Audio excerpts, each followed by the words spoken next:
Once upon a time, in a quiet town just outside the city, there lived a 13-year-old boy named Emma. He was not like most boys his age. Emma was calm, quiet, and always thinking. He didn't talk much, but when he did, it was something important. People said he was too serious for a child, but Emma didn't mind. His mind was always sharp. He noticed things others didn't. He could tell when someone was pretending, even if they smiled and laughed like everything was fine. Emma lived with his father, Mr. Oena, in a big house with tall gates and a garden full of roses. His father was a tall man in his early 40s, strong and handsome, always smelling of cologne and fresh suits. People respected Mr. Oena. He owned a transport company and had worked hard to become rich after his wife, Emma's mother, died 6 years ago. Since then, it had just been the two of them, father and son, living quietly, taking care of each other. But everything changed the day Mr. Oe brought a woman home. Emma, his father said one Saturday morning, standing proudly at the entrance with a lady beside him, neat and catchy. Emma stood from the living room couch slowly. His eyes moved from his father to the lady who was now smiling brightly. She wore a red dress that hugged her body tightly, and her long eyelashes blinked too much, as if she was trying too hard to look innocent. "Hi, sweet boy," she said, reaching to touch his cheek. Emma moved back slightly and gave a polite nod.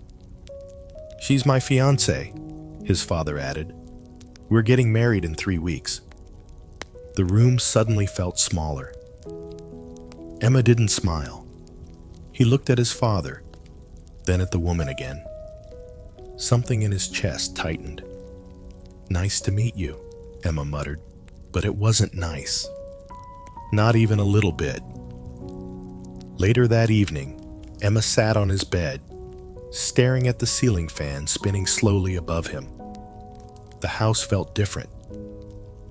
Nechi was in the kitchen, laughing loudly with his dad. Her voice didn't sound real. It was high and too cheerful, like she was forcing every sound out of her mouth. He closed his eyes, remembering the way she looked at him. There was something behind her smile, something cold, like she didn't really care who he was, like he was just an obstacle.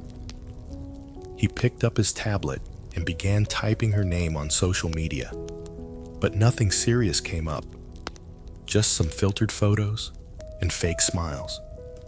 No real information, no old friends commenting, no family, just her. Why so hidden? Emma whispered to himself. He stood up, walked to the hallway, and leaned near the kitchen wall. He could hear them. "I told you he'd warm up to you," Mr. Wena said. "He's a sweet boy," Nettie replied.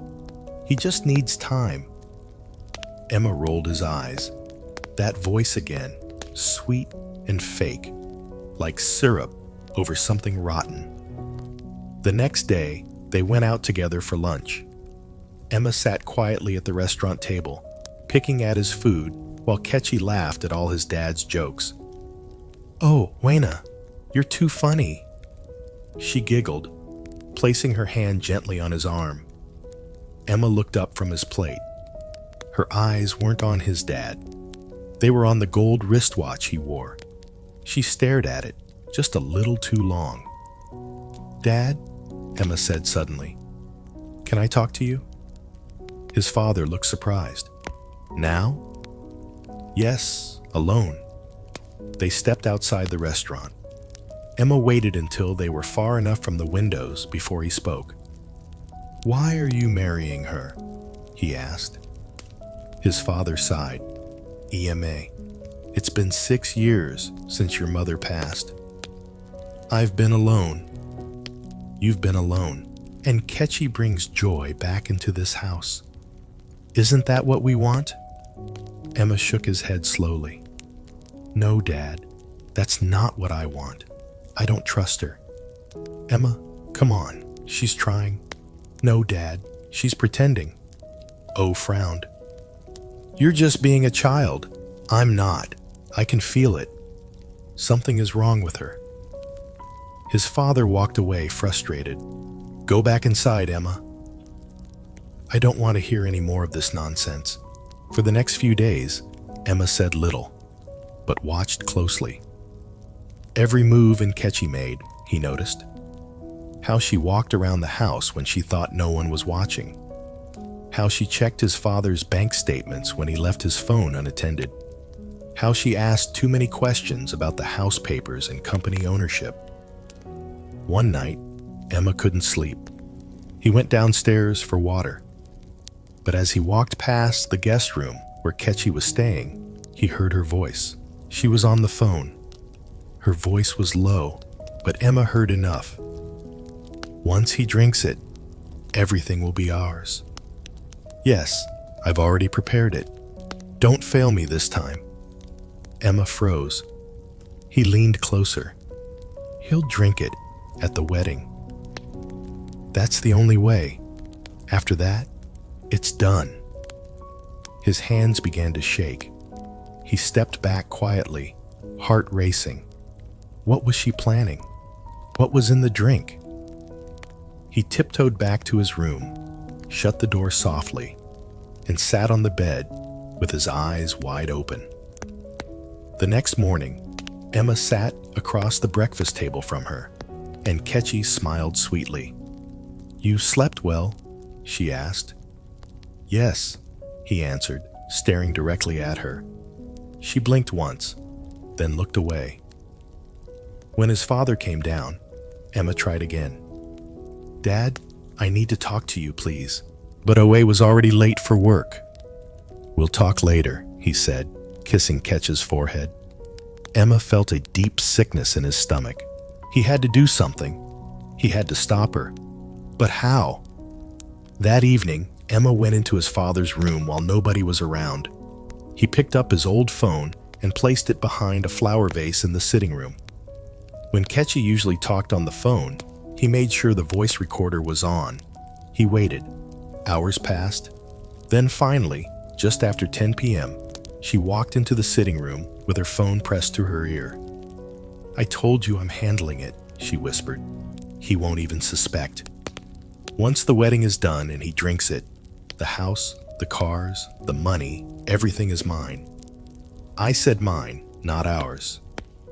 Emma's eyes widened upstairs. She had changed her words. She was lying to the person on the phone too. She was dangerous, truly dangerous. The next morning, Emma played the recording to himself. His hands were sweating. The voice was clear. She had said it again. "Once the wedding is done, and he drinks it." He looked at the calendar. The wedding was in 5 days. 5 days. He had to stop it before it was too late. But if his father wouldn't believe him, then he needed a plan, a bold plan. He sat on the floor, staring at the phone. One thing was now clear. He wasn't just trying to protect his father from heartbreak. He was trying to save his father's life. The night was quiet, too quiet. Emma sat on his bed, back resting against the wall, eyes fixed on the small voice recorder in his hand. He had played the audio 5 times already, and it still made his skin crawl. "Once the wedding is done and he drinks it, the house, the cars, the money, everything is mine." Her voice was clear, cold, calm, like someone who had Emma's hands tightened around the phone. He wasn't imagining it. Ketchy wasn't just pretending to love his dad. She was planning something dangerous, something deadly. He looked at the calendar again. 4 days to the wedding. 4 days left to stop something terrible. The next morning, Emma didn't go downstairs immediately. He stayed in his room thinking hard. What if I play the audio for Dad? Will he believe me now? He wanted to try. He really did. But he remembered how quickly his father dismissed him before. What if he still thinks I'm jealous? What if he says I edited the voice? What if lies and cries and says I made everything up? Emma rubbed his forehead. He needed more. He needed to catch her saying something worse, something even a fool couldn't deny. So he left the recorder in the same place, hidden behind the vase in the sitting room. Later that evening, Emma waited. He didn't say much during dinner. His father and Ketchy were laughing at something she saw on her phone. "Baby, look at this dog in sunglasses." She giggled, shoving the screen in Weena's face. His dad laughed loud and happy. "That's crazy." Emma's face didn't move. He just stared at her hands. Perfectly done nails, bright pink. She touched everything. His dad's glass, his arm, the spoon. So comfortable, so confident. A woman who plans evil doesn't look afraid at all, Emma thought. That's what scared him the most. That night, around 11 p.m., he heard her footsteps in the hallway. He waited in the dark, his door slightly open. She went into the sitting room, sat down. Then the voice started. I said, "I've handled it, haven't I?" "Why are you disturbing me again?" She snapped into the phone. Her voice wasn't soft this time. She sounded irritated. A long pause. Emma leaned forward, heart beating fast. "Listen, I told you he trusts me like a fool. After the wedding, we give him the drink.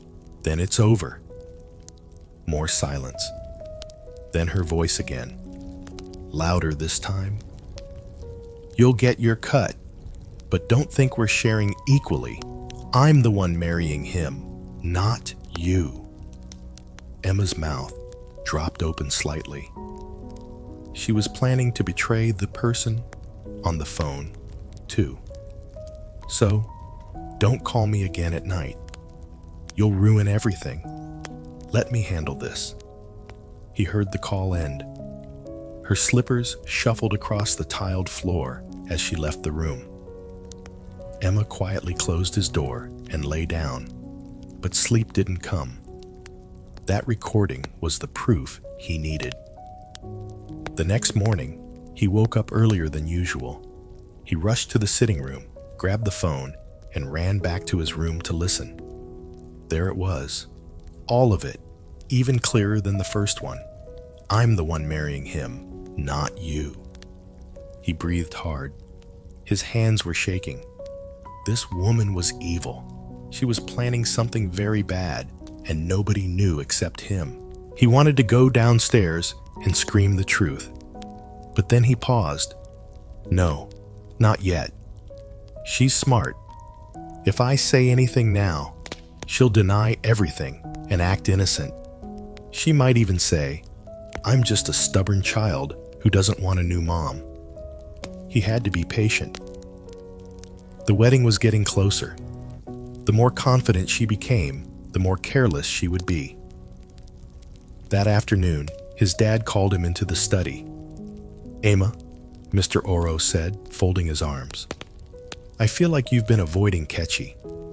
What's going on? Emma stood still. His heart beat faster. She's been trying to be nice to you, his father continued. But you're always quiet, cold. You barely even greet her. Emma looked up. Can I ask you a question, Dad? O frowned a bit. Go ahead. If Mom was still alive, do you think she would like Netchi? There was a long pause. Oina leaned back slowly in his chair. Emma, your mom has been gone for years. She would want me to be happy. But happy or safe? Emma said softly. Oina sat forward. What do you mean? Emma's mouth opened. He wanted to say it. He wanted to shout everything, but he stopped himself. "Nothing," he said. "It's fine. Oigd. Emma, I know this isn't easy for you, but I want us to be a family again. Don't fight it." Emma nodded and left the room, but the tears were already in his eyes. The next day was Sunday. Church was full. They all sat together. Nikki held Owena's hand tightly the whole time, smiling like the perfect bride. After the service, people gathered around them. "Congratulations again, sir. She's so beautiful. You're a lucky man." Owena smiled proudly. "Thank you. We can't wait." Mechi turned to Emma. "Are you excited, sweetie? We're going to be one big happy family." Emma stared at her, face blank. She leaned closer. "You're quiet again." He looked her dead in the eyes. "So, are snakes before they bite?" She blinked. "What?" Owena turned. "What did you say, Emma?" "Nothing," Emma said, walking away. That evening, Nechi knocked on his room door. Emma opened it slowly. She smiled. "Can I come in?" He didn't answer, but stepped aside. She walked in and looked around. "Nice room. Very neat." Emma stood, arms folded. She turned to him. "I know you don't like me, but I'm not trying to replace your mom." Silence. "I just want your dad to be happy, and I want us to be close." Emma tilted his head. "Really?" "Yes." "Then tell me the truth." She looked confused. "Truth? Who were you talking to on the phone last night?" Netch's smile faded. "I wasn't talking to anyone," she said. "You said after he drinks it, everything is mine." "What drink?" She laughed suddenly. Loud, fake Emma. "Are you spying on me?" "I heard you." She moved closer. "Look, I get it. You're a child. Your mind is full of movies and stories, but you're wrong about me. Am I?" She touched his shoulder. "I forgive you, but don't say such things again, okay? It can hurt people." Then she turned and walked out. Emma stood still. His heart was pounding. She wasn't scared. She wasn't shaken. She was dangerous. 2 days to the wedding, Emma sat on the floor of his room, playing the recordings over and over. The voice was clear. The message was deadly. He picked up his dad's laptop and copied both recordings onto it. Then he emailed them to himself for backup. She can delete the phone, but she can't delete the truth, he thought. He went to bed that night with a plan. If she dares give Dad any drink on that day, I'll stop the wedding myself. Even if it means everyone laughs at me, even if nobody believes me, even if they drag me out in front of the crowd, I'll do it. The night before the wedding was quiet, too quiet. Emma stayed awake, lying still in the dark. He thought about his mom, her voice, her smile, how she used to tuck him in. He whispered, "Mom, please help me. I'm scared, but I can't let them hurt Dad." He closed his eyes, heart heavy but determined. The next day, his father would be standing in front of the world, ready to drink a poison disguised as love. But Emma would be ready too, and this time, he wasn't going to whisper. He was going to speak loud enough for everyone to hear. Emma didn't sleep that night. He lay on his back, staring at the ceiling, listening to the ticking of the wall clock. It was loud, too loud. Everything in the house felt strange, too quiet, too calm, like the silence before something terrible. His room was dark, but his mind was wide awake. Tomorrow was the wedding. Tomorrow, Nechi would stand beside his father, holding his hand, smiling for the crowd. She would act like she loved him. She would laugh. She would dance. And at some point, she would hand him a drink. That drink, Emma shut his eyes tightly. He could still hear her voice on the recording. The cold way she said it. After he drinks it, everything will be mine. She wasn't joking. She wasn't playing. She meant it. When the sun finally came up, Emma was already out of bed. He brushed his teeth slowly, trying to think. His heart was heavy, but his mind was sharp. There had to be more. Something he could show that would make people believe him without doubt. He couldn't just rely on the recordings alone. What if someone said he edited it? He needed to catch her red-handed or find something physical, something nobody could deny.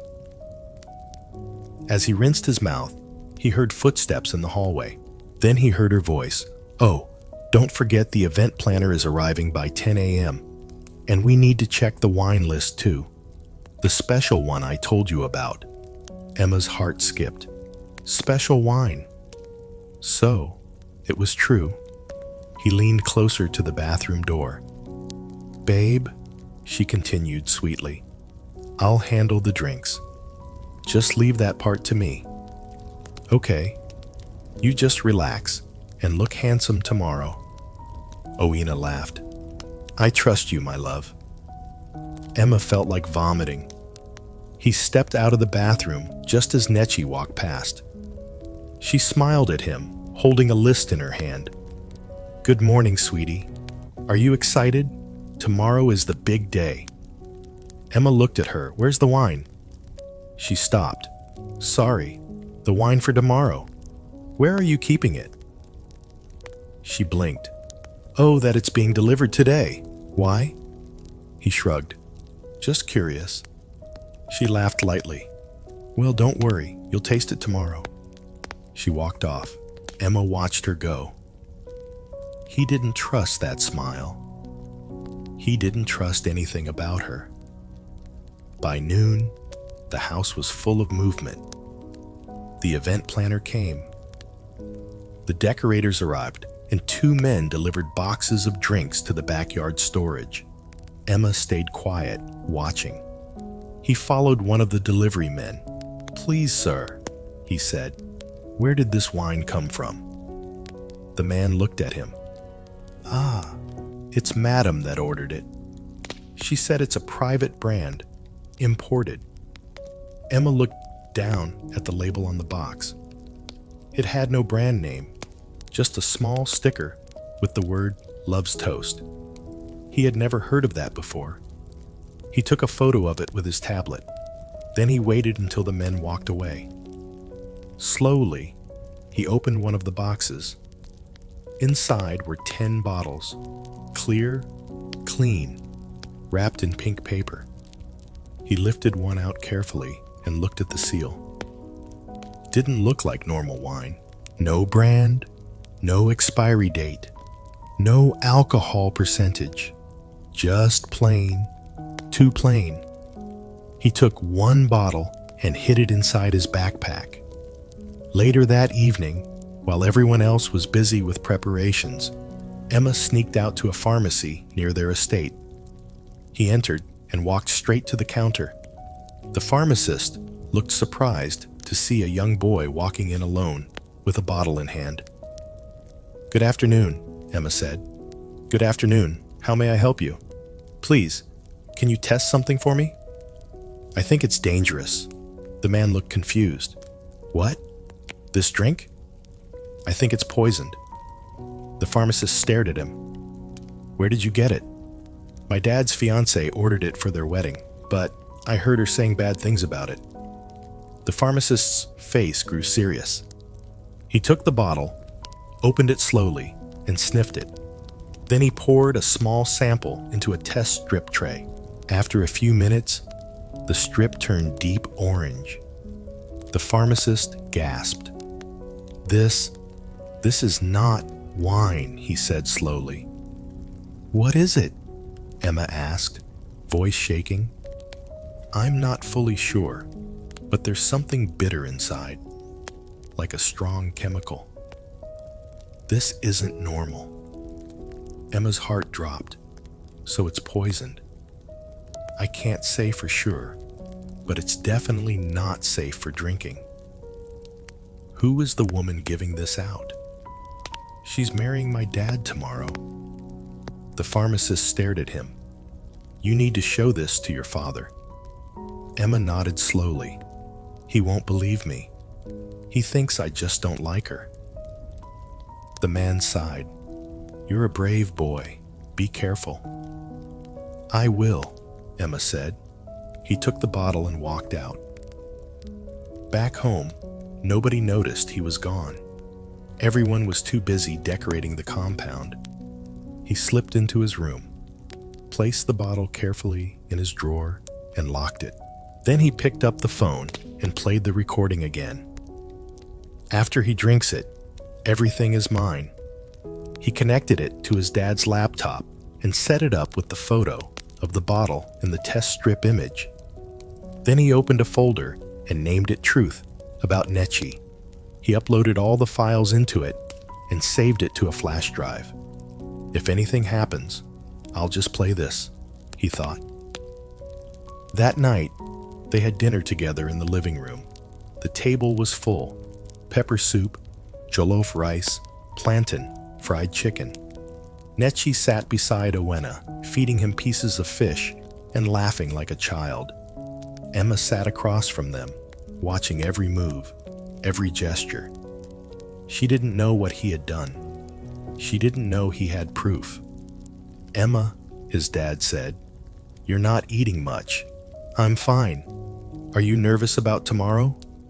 Emma looked at him. Are you? Owena chuckled. Why should I be? No reason, Emma replied. Nechi smiled sweetly. I got a surprise for you both tomorrow. You'll love it. I'm sure we will, O.A. said. Emma kept his eyes on her. I hope it doesn't come in a glass. She paused just for a second, then smiled again.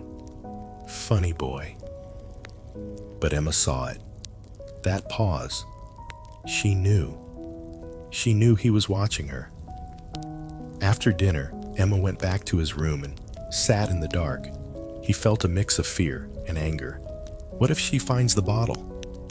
What if she destroys the flash drive? What if I'm too late? He shook his head.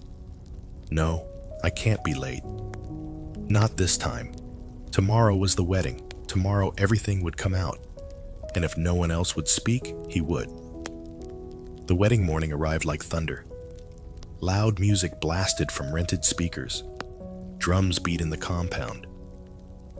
Guests were already arriving in their shiny cars. Decorations hung everywhere. White ribbons, yellow flowers, and balloons that danced with the wind.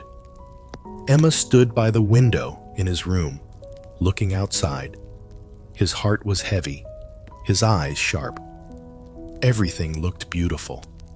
Everyone looked happy. But Emma knew the truth hiding behind the smiles. This wasn't just a wedding. It was a trap, a dangerous one. And if nobody did anything, his father would walk right into it and maybe never walk out. He got dressed slowly. Black trousers, white shirt, neatly ironed. As he buttoned his shirt, his fingers trembled. He tried to calm down, but his chest felt tight. He looked at the flash drive on the table. It had the recordings, the wine test results, and the photo of the strange bottle. He tucked it into his pocket. Then he looked at the bottle he had hidden. It was still there, untouched. He carried it carefully and placed it inside a small paper bag, sealed it, and zipped it into his backpack. Today, he wasn't just attending a wedding. He was walking into a battlefield. Emika, come downstairs. It's time for family pictures. Someone shouted. It was one of the photographers. He zipped his bag and left the room. As he came down the stairs, his eyes met in Ketch's. She was standing near the doorway in a white and gold dress. Her makeup was perfect. Her lips curved into a smile.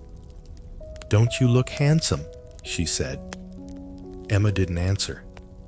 He looked away and joined his dad, who was already taking pictures with guests. Weena looked excited. His brown abaya shone in the sunlight. He held Emma by the shoulder. "Smile for the camera." "Son," he said. Emma forced a small smile, but inside he was shaking. Soon the compound filled with guests. Laughter, chatter, and the sounds of music filled the air. Women wore gal. Men clapped and danced. Children ran around with balloons. Everyone was happy. Everyone except Emma. He kept looking around, watching her, watching the drinks table, watching every small movement. At the far end of the compound, a long canopy had been set up with chairs lined in rows. In front, a small stage stood with 2 white chairs, one for the groom, one for the bride. The officiating minister stood by, flipping through his book. Ushers helped guests find seats. It was all ready. The wedding was about to begin. Then came the moment. The MC grabbed the microphone. "Ladies and gentlemen, please welcome the bride and groom." Cheers and applause filled the air. Weena and Ketchy walked in hand, waving at the crowd. Phones rose in the air.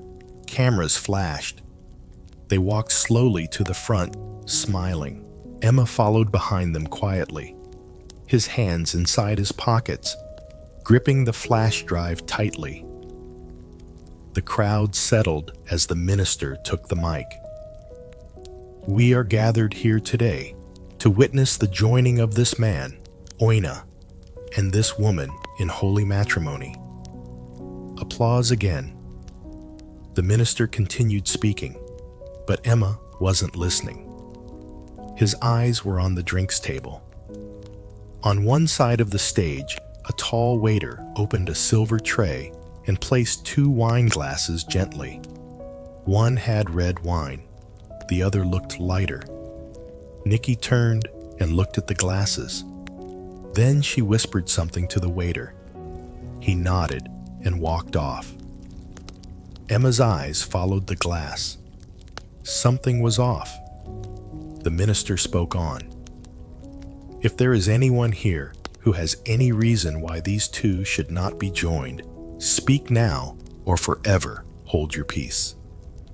Silence. Everyone looked around, smiling. No one moved. Emma's heart beat fast. He opened his mouth slightly, then closed it again. Not yet. He wasn't ready. He looked at his father's face, happy. He looked at Nechi, smiling, but her hand was moving toward the drinks. Emma's eyes narrowed. The ceremony continued. The minister asked them to exchange vows. Oina spoke first, smiling at her. "I promise to love you, care for you, and protect you as long as I live." People clapped. Then Ketchy spoke. "I promise to stand by you and make your home my home, your joy my joy, your pain my pain." Tears filled some women's eyes. "She's so sweet," someone whispered in the crowd, but Emma's ears were blocked. He wasn't hearing sweetness. He was hearing lies. Finally, the minister said, "Before we proceed to rings, the bride has asked to perform a special unity toast with the groom, a symbol of love between them." Emma's head snapped up. No, it was happening. He stood up slowly from his seat at the side. Nechi picked up the lighter drink from the tray and held it with both hands. "This drink," she said softly, "represents our love. It's sweet, gentle, and powerful. I want to share it with the man who stole my heart." She smiled at Oina and handed him the glass. The crowd cheered.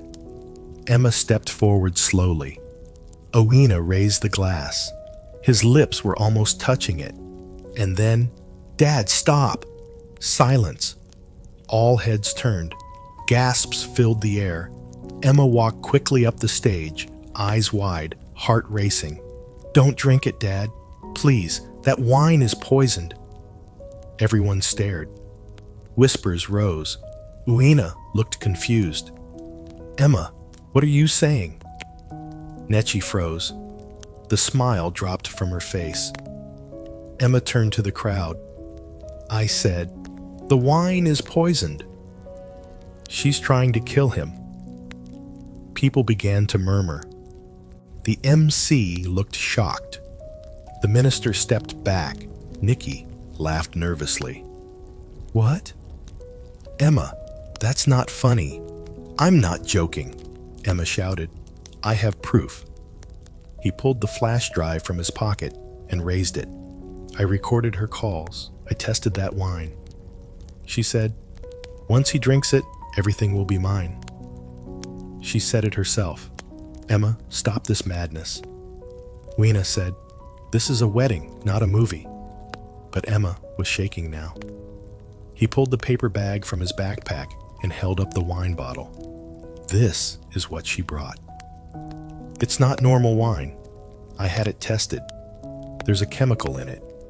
He looked at his dad, eyes full of tears. "Please, Dad, please believe me." The crowd was no longer laughing. Some people stood from their seats. A woman shouted, "Let him play the audio." "Yes, let's hear it." Emma gave the flash drive to the MC, who quickly plugged it into the speaker system. Everyone waited. Then her voice filled the air. "After he drinks it, everything will be ours. Yes, I've already prepared it. Don't fail me this time." Another clip played. "I'm the one marrying him, not you. Don't call me again at night. You'll ruin everything." The place went silent, dead silent. Then the whispers started again. "She really said that. She planned it. She was working with someone." People turned to look at Nechi. She was shaking. Then suddenly, she dropped the glass and stepped back. Irina stared at her. "Nechi, is this true?" She opened her mouth, closed it, then tried to smile. "Baby, I can explain." Emma stepped in front of his dad. "No, Dad, she can't explain anything. She almost killed you." Weena looked pale. He lowered himself slowly into the chair. The minister moved away from the stage. Nikki began to walk backward. Then she ran. "Stop her!" someone yelled. But she was already pushing through the guests. A man in a brown cap blocked her path. She slapped him and kept running. Another man grabbed her by the arm. "Leave me!" she screamed. "Call the police!" a guest shouted. "This is a criminal!" Oena stood up again, his hands trembling. "Somebody please call the police." Emma stood by his father. He didn't move. He didn't speak, but his chest was rising and falling fast. Minutes later, sirens wailed in the distance. 2 police cars drove in and parked outside the compound. The officers came in and handcuffed Nechi, who was now crying and shouting, "He forced me to do it. It wasn't my idea." "I sway." The officer asked, "Who's he?" She went quiet. The officer turned to Oena. "Sir, do you want to press charges?" Oena looked at her. Then he looked at EMA. He nodded slowly. "Yes." "Take her away." As the police dragged her into the van, the guests stood in stunned silence. The wedding was over, but more than that, a life had been saved. Because of a 13-year-old boy. Because he didn't keep quiet. Because he refused to look away. Oena sat down slowly, burying his face in his hands. Emma stood beside him, unsure what to say. Then Oina lifted his head and looked at his son. "I'm sorry," he said softly. "I should have listened to you." Emma's eyes filled with tears. "I didn't want to ruin your day, Dad. I just wanted to save it." Oina pulled him into a hug. "You saved my life, son. That's all that matters." Emma sat beside his father in the now empty wedding tent. The flowers were still on the tables. The stage lights were still on. The chairs were still arranged in rows. But the music had stopped. The guests had left. The joy was gone. Silence filled the air like thick smoke. Oina hadn't spoken much since the police drove off with Enchi in handcuffs. His eyes were red. His mouth stayed shut. His shoulders looked heavier than before. Emma sat quietly, his hands folded on his lap. He didn't feel like a hero. He felt like someone who had just destroyed his father's heart. But he knew deep inside he had no choice. A few officers were still at the house. They were in the living room, asking questions, taking photos, and writing things down. One of them had taken the strange wine bottle for testing. Another officer collected Emma's flash drive. The lead officer, a tall, dark-skinned man with a calm voice, stepped out of the house and approached the stage. His name tag read, Inspector Bacco. He looked at Oena. "Sir, I know this is hard, but can we speak for a moment?" Oena nodded slowly. "Yes." Emma stood up too. "I want to be there." Inspector Bacco looked at him, then gave a small nod. "You should." They moved to the side of the compound where it was quieter. The noise from the streets had faded. The birds were chirping again. Inspector Bacco cleared his throat. "First of all, I want to say well done, young man. What you did today, it took courage." Emma said nothing. He just looked at the man with tired eyes. Oena spoke softly. "I didn't know. I didn't see anything. I thought she loved me." Inspector Bacco opened a notebook. "We're reviewing the recordings now. We also checked the bottle your son brought. I already sent it for urgent testing, but our quick strip test showed traces of a harmful sedative, one that if mixed with alcohol, can knock someone out for hours. In higher doses, it could cause a coma or death." Oena blinked.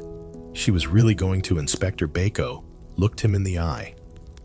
"Yes, that drink was meant to hurt you, possibly kill you." Silence again. Oena swallowed hard and placed both hands on his knees. But why? Why would she do this to me? Emma stepped forward. She said it in the recording. "Dad, she wanted everything. The house, the company, the money." "I loved her," Oena said quietly. "I was going to marry her in front of everyone, and she almost killed you," Emma said. "You could have died today, Dad." Oena dropped his head. After a long pause, Inspector Bacco asked, "Sir, didn't Ketchy ever talk about someone named Chucks?" Oena looked up slowly. "Chucks?" "Yes. In the recordings, she was speaking to someone on the phone. She mentioned his name." Oena shook his head. "No, I don't know any Chucks. She never told me about someone like that." Emma stepped in. She told him not to call her at night. She said they would share everything. But later, she said she wasn't sharing. Inspector Bacco nodded. "Yes, and that tells us something important. She wasn't working alone." Oena frowned. "You mean there's another person behind this?" "We believe so," Bacco said. "Maybe someone who helped her plan it. Someone who gave her the chemical or helped her fake the drink labels." Emma looked at his father. "That's why I wanted you to listen before. I knew she was hiding something." Oena touched Emma's arm. "You were right. I'm sorry. I didn't believe you." Just then, one of the junior officers walked up to Inspector Bako and whispered something in his ear. Bako nodded and turned back to them. "We found something else." "What is it?" Uina asked. The officer handed over a small black phone inside a plastic bag. "We recovered this from Ketch's purse after her arrest. It's not the phone she usually used. It's a second phone, a burner phone." Uina's eyes widened. She had another phone. Yes, and it had messages from a man named Chucks. They've been speaking for weeks. Most of the messages were deleted, but we recovered a few. Emma leaned forward. "What did the messages say?" Bako flipped his notebook open and read, "Make sure he drinks it in front of people so it doesn't look like your fault." Another one said, "Don't forget the documents. You need to get the papers signed before the toast." Uina blinked. "Documents? What documents?" Emma's eyes narrowed. "Did she give you anything to sign today?" Uina thought for a moment. "She asked me to sign something yesterday. She said it was just for the wedding registry." Inspector Bako looked serious. "We'll need to check what you signed, sir. It may not have been a registry. It could have been a property transfer or company ownership." Uina looked stunned. "You think she tried to steal from me before killing me?" "She didn't come into your life for love, sir," Bako said calmly. "She came for what you had." They all stood there quiet again. Then Emma spoke. "What happens now?" Bako folded his notebook. "We're putting out a trace on Chucks. If she talks, we'll know who he is. But we're also checking camera footage, phone data, and anything else we can find." Emma asked, "What if she doesn't talk?" "She will," Bako said. "People like that break down when they realize they're alone." Uina sighed deeply. I still can't believe this happened." Emma touched her father's hand. "It's over now." Uina looked at his son. "Because of you." That night, the compound was quiet again. The chairs were gone. The decorations were packed up. Only the balloons floated weakly in the breeze, half deflated and swaying gently. Emma lay on the couch in the sitting room, wrapped in a blanket. He was tired, more tired than he had ever felt. Uina walked in slowly and sat beside him. "I canceled the hotel booking," he said. "We're not going anywhere." Emma looked up. "That's good." Uina looked at him. "You know, I thought you were just being difficult. I thought you didn't want me to move on." "I wanted you to move on," Emma said softly. "I just didn't want you to move into danger." Uina nodded slowly. "I don't think I'll be able to trust anyone for a long time," he said. Emma sat up. "You don't have to rush anything, Dad." Uina smiled faintly.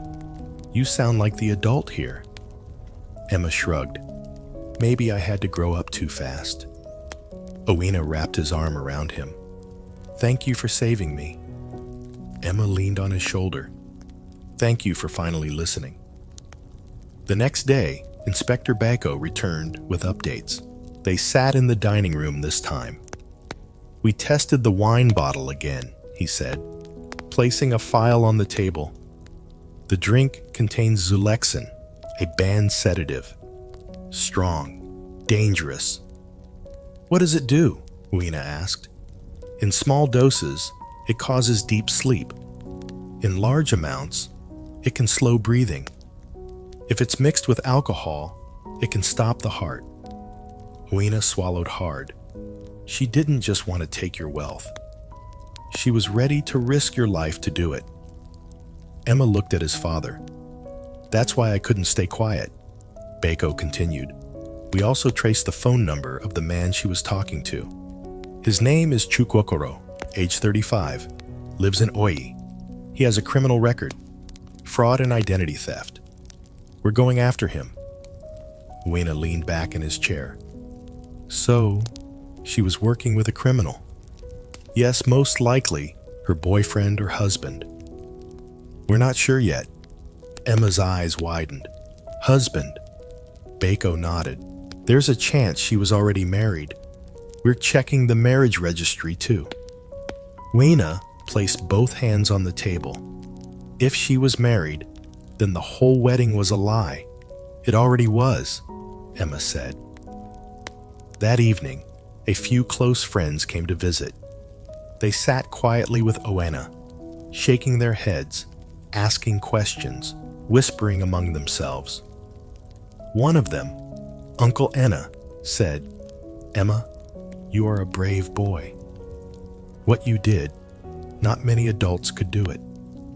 Emma looked us down shy. Uncle Ia continued, "Your father is lucky to have you." Weena placed a hand on his son's back. "I am."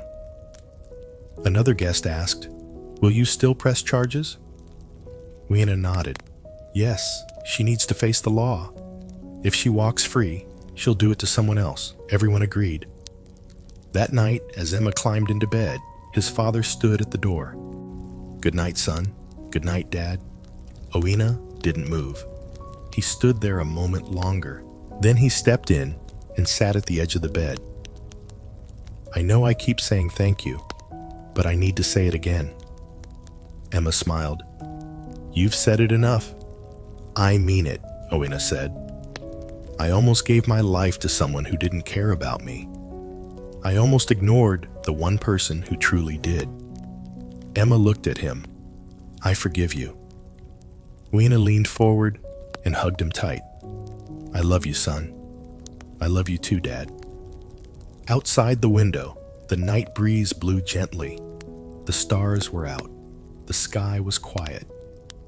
Inside that house, peace had finally returned because one boy refused to be silent, because one voice changed everything. The police cell was cold and quiet. Nechi sat alone on the wooden bench, hands chained loosely in front of her. Her makeup was gone. Her hair, once neatly styled for the wedding, now looked rough and scattered. The gold earrings she wore had been taken away. She didn't look like the bride from yesterday. She looked like someone who had been caught, and she knew it.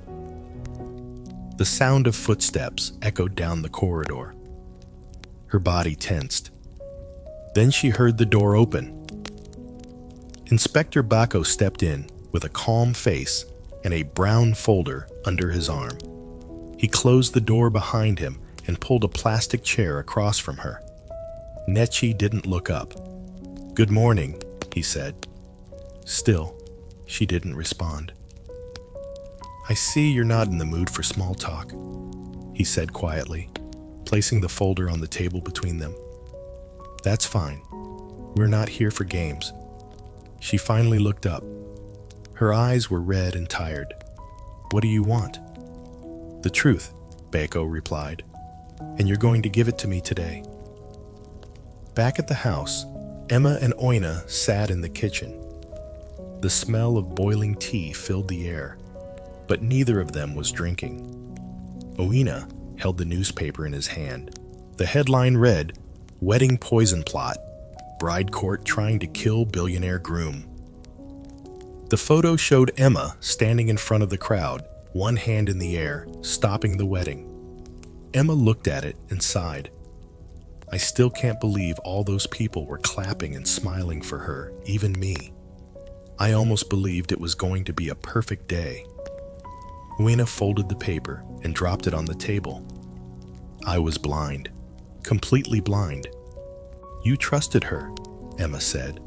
"That's not a crime." Weena nodded. "Still, it hurts." Then the doorbell rang. They both turned. Oina stood up and went to open it. Inspector Bako stepped in, looking tired but focused. "We've started questioning her," he said, walking into the sitting room. "Did she talk?" Oina asked quickly. "She did," Bako said, "but not everything yet." Emma entered the room, so she admitted it. Bako nodded. Yes, she admitted the wine was poisoned. She said she got it from someone named Chucks. Owena sat down. Did she say who Chucks is? She says he's her ex-boyfriend, but we think he's more than that. More? Emma asked. Beko looked serious. There's a chance they're married. We found a photo of them together from 2 years ago. It looked like a traditional wedding photo. Owena's mouth fell open. So, she was already married. Possibly. Beko said she denies it, says they were just business partners. But we're checking the marriage registry. Emma clenched his fists. She lied about everything. Owena nodded slowly. Every single thing. Back in the police station, Beko returned to the questioning room. This time, he brought a printed photo and slid it across the table. It was the same traditional wedding photo. Chuck's in a red cap and Rapper and Ketchy by his side, in full traditional attire. They were smiling like people deeply in love, and Ketchy stared at it for a while. Who's this? Beko asked. She remained silent. I'm only asking for the record. We already know. Her lips tightened. That was a long time ago. Were you married? She looked down. Yes. Beko wrote in his notebook. Did you tell Owena? Number. Why? She looked up slowly. Because that marriage was a mistake, and poisoning Owena was your correction. Her voice shook. It wasn't meant to go that far. Then how far was it meant to go? She had no answer. Meanwhile, in Etch's room, he sat by his laptop, headphones on, watching the security footage the police had shared with him. He saw the moment Nechi slipped the strange bottle to the waiter. He paused the video, zoomed in, her hand, her face, her smile. She really did it, he whispered. He looked up and saw his reflection in the dark screen. His heart ached. His throat tightened. He had caught her. He had saved his father. But he didn't feel happy. He felt sad. Sad that something so evil had walked freely into their lives. Later that evening, Inspector Beko returned to give them the latest update. She finally told us more. He said, they planned it for months. Owena sat forward. What exactly did they plan? They wanted you to fall in love with her. Then during the wedding, she would give you the drugged wine. Chucks would come in later pretending to be a concerned friend. They'd rush you to the hospital. What would happen there? Em asked.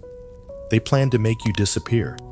Once you were unconscious, Chucks would handle the rest.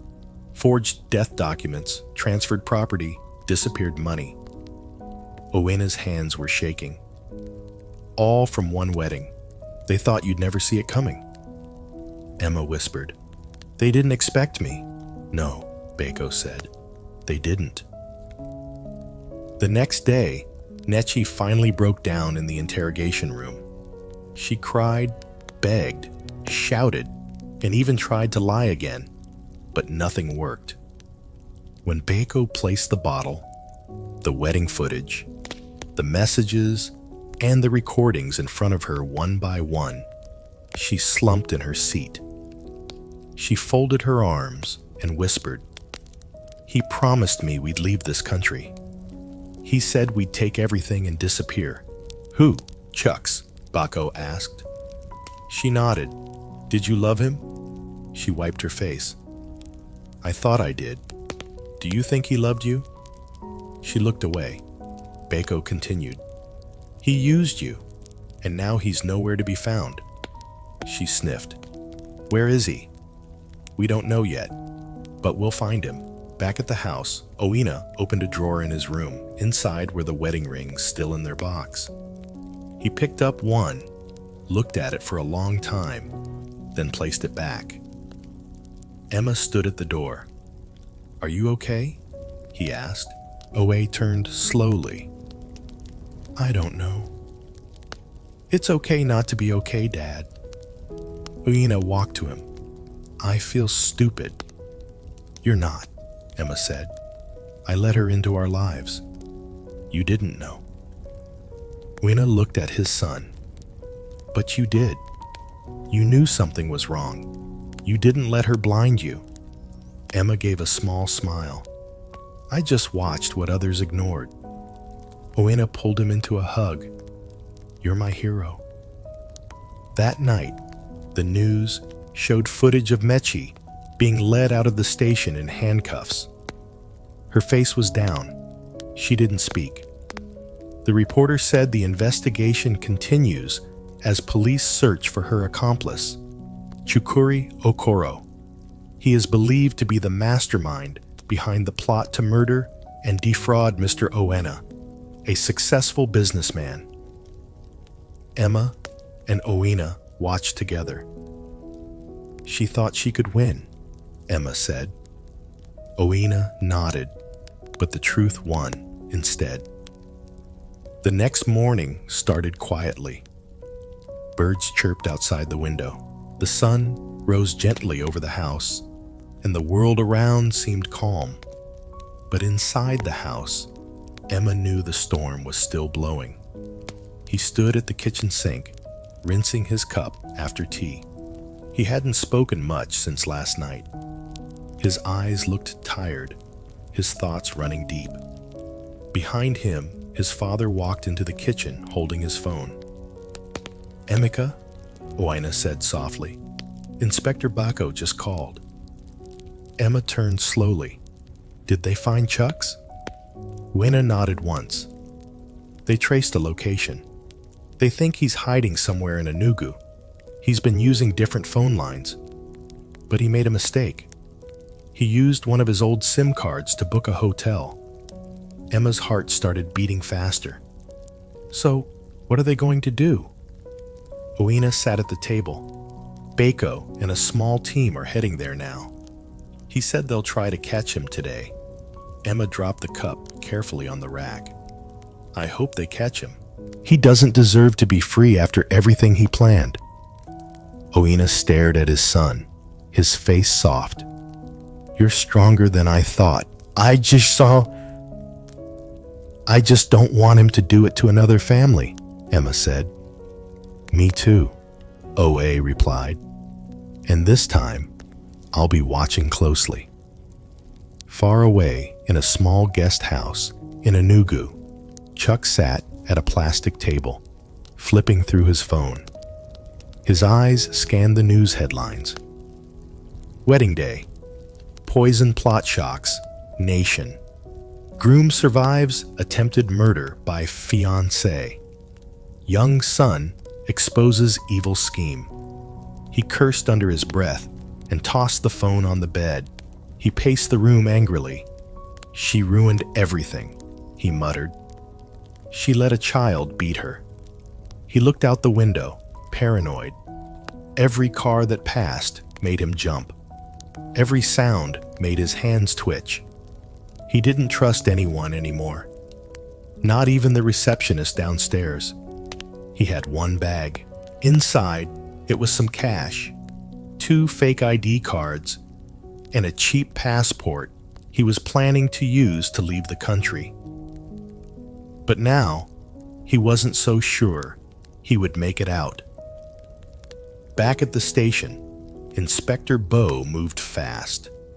He and 2 officers were already on the road. They had traced the hotel booking to Chuck's using one of his old SIMs.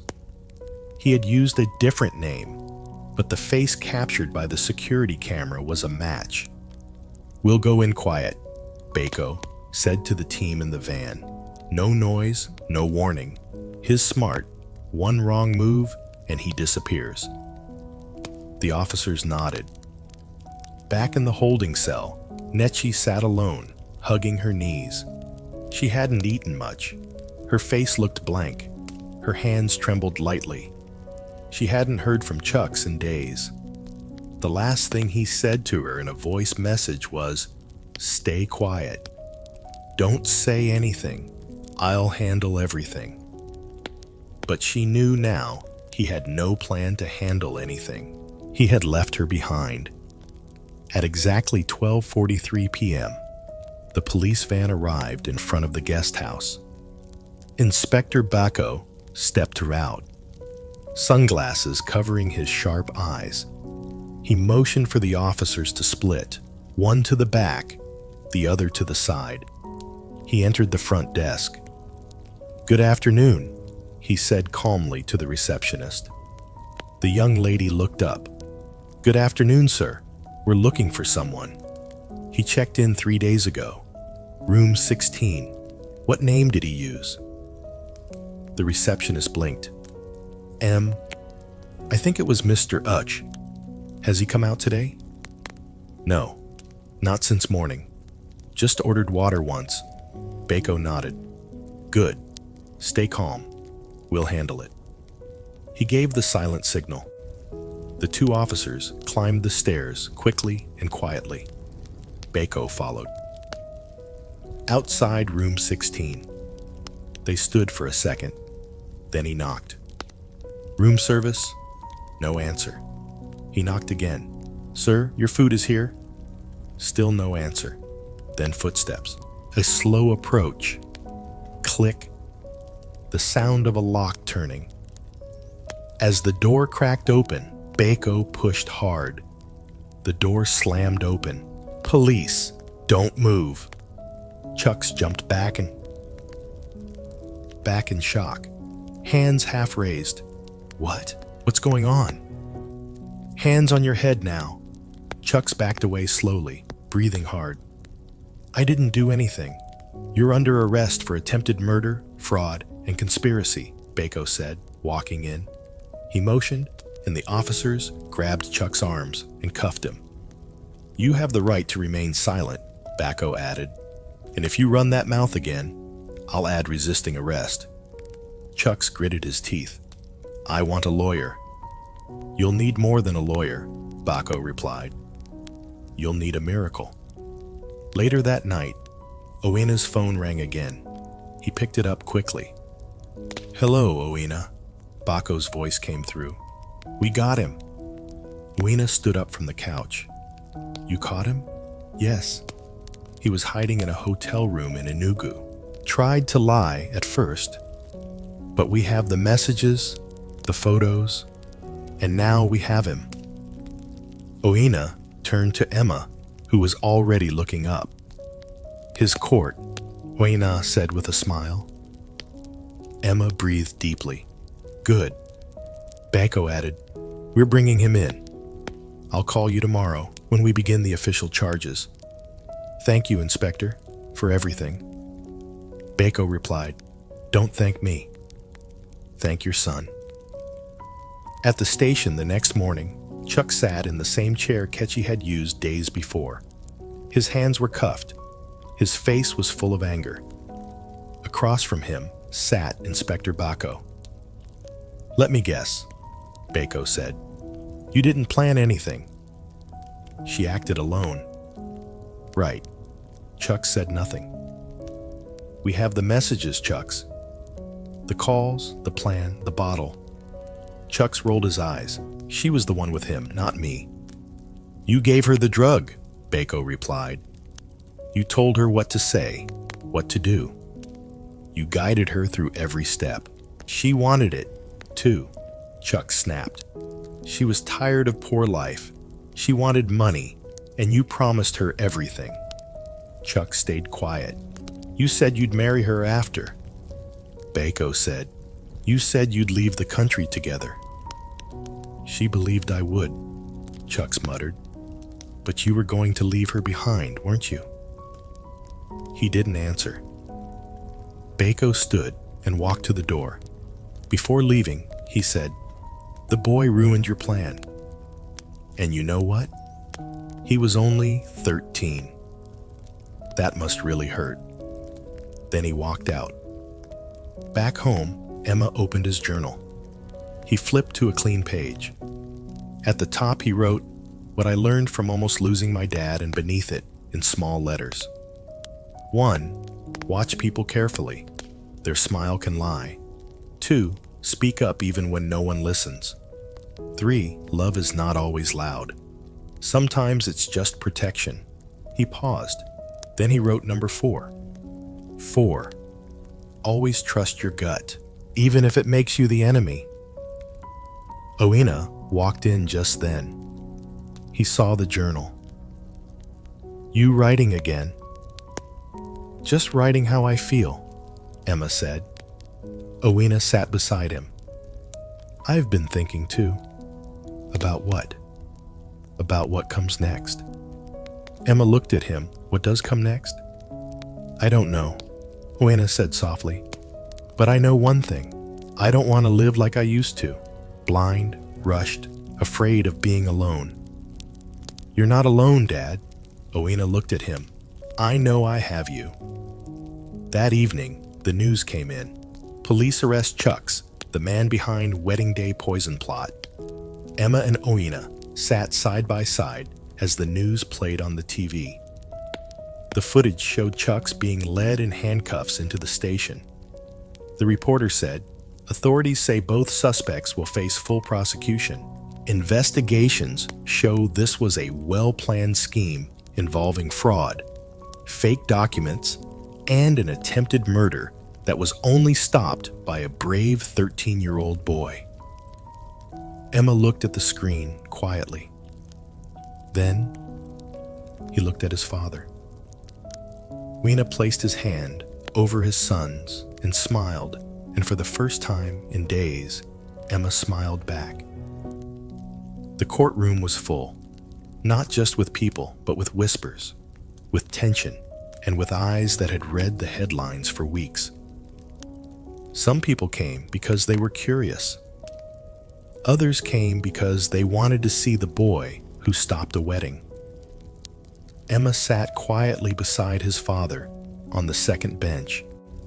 He wore a clean white shirt and black trousers. His hands were locked together in his lap. Oina wore a dark suit. His face was calm, but his eyes stayed fixed on the front, on the 2 seats where the accused would sit. At the far end of the court, the large wooden doors opened. The guards brought them in, Nechi and Chucks. Nechi looked smaller than before. Her skin was pale, her lips were dry. The dress she wore was plain and wrinkled. No makeup, no earrings, just handcuffs and shame. Chucks walked stiffly. His face was harder, full of pride and anger, but his eyes darted around nervously. They both sat down in the accused dock. Then the judge walked in. All rise. Everyone stood. Then Saturday, the trial began. The first person to speak was Inspector Bacco. He stepped into the witness box, took his oath, and told the court everything from the recordings to the poison in the wine to the messages on the secret phone. He spoke clearly and calmly. Without Emma, this would have ended differently, Bacco said. That boy didn't just save his father. He helped stop a planned murder. Gasps rose across the room. The judge nodded slowly. Thank you, Inspector. You may step down. Next, the court clerk called Oena, or Kunquo. Oena stood, walked to the witness box, and placed his hand on the Bible. Do you swear to tell the truth? I do. Then he faced the courtroom. He looked straight at Nechi. I loved her, he began. I believed every word she said. I trusted her with my home, my heart, and my son. Emma looked at sit down slowly. Oena continued, but she didn't come for love. She came for my wealth and almost cost me my life. His voice shook. I signed papers I didn't read, drank wine I didn't pour, and walked into a wedding I wasn't meant to survive. People whispered again. Then he said something stronger. If not for my son, I would be dead. The courtroom fell silent. Oena stepped down and returned to his seat beside Emma. He placed his hand over his son's. Then the judge looked across the room. "Is the boy present?" Heads turned. Emma looked up. The judge spoke gently. "Come forward." Oena squeezed his shoulder. "You can do this." Emma stood up slowly, walked to the front. His legs felt heavy, his chest tight, but he kept walking. He entered the witness box.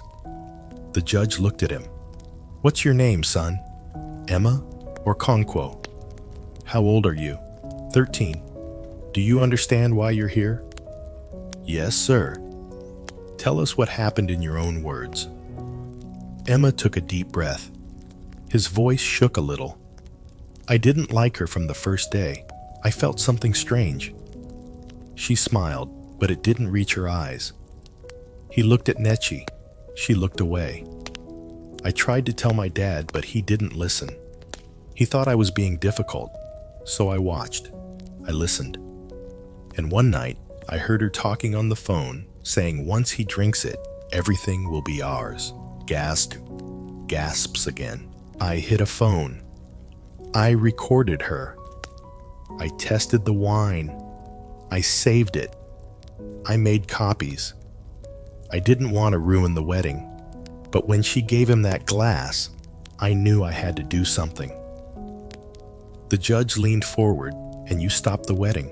"Yes, sir." The judge stared at him for a long moment. Then he smiled. "You're a brave boy, Emma."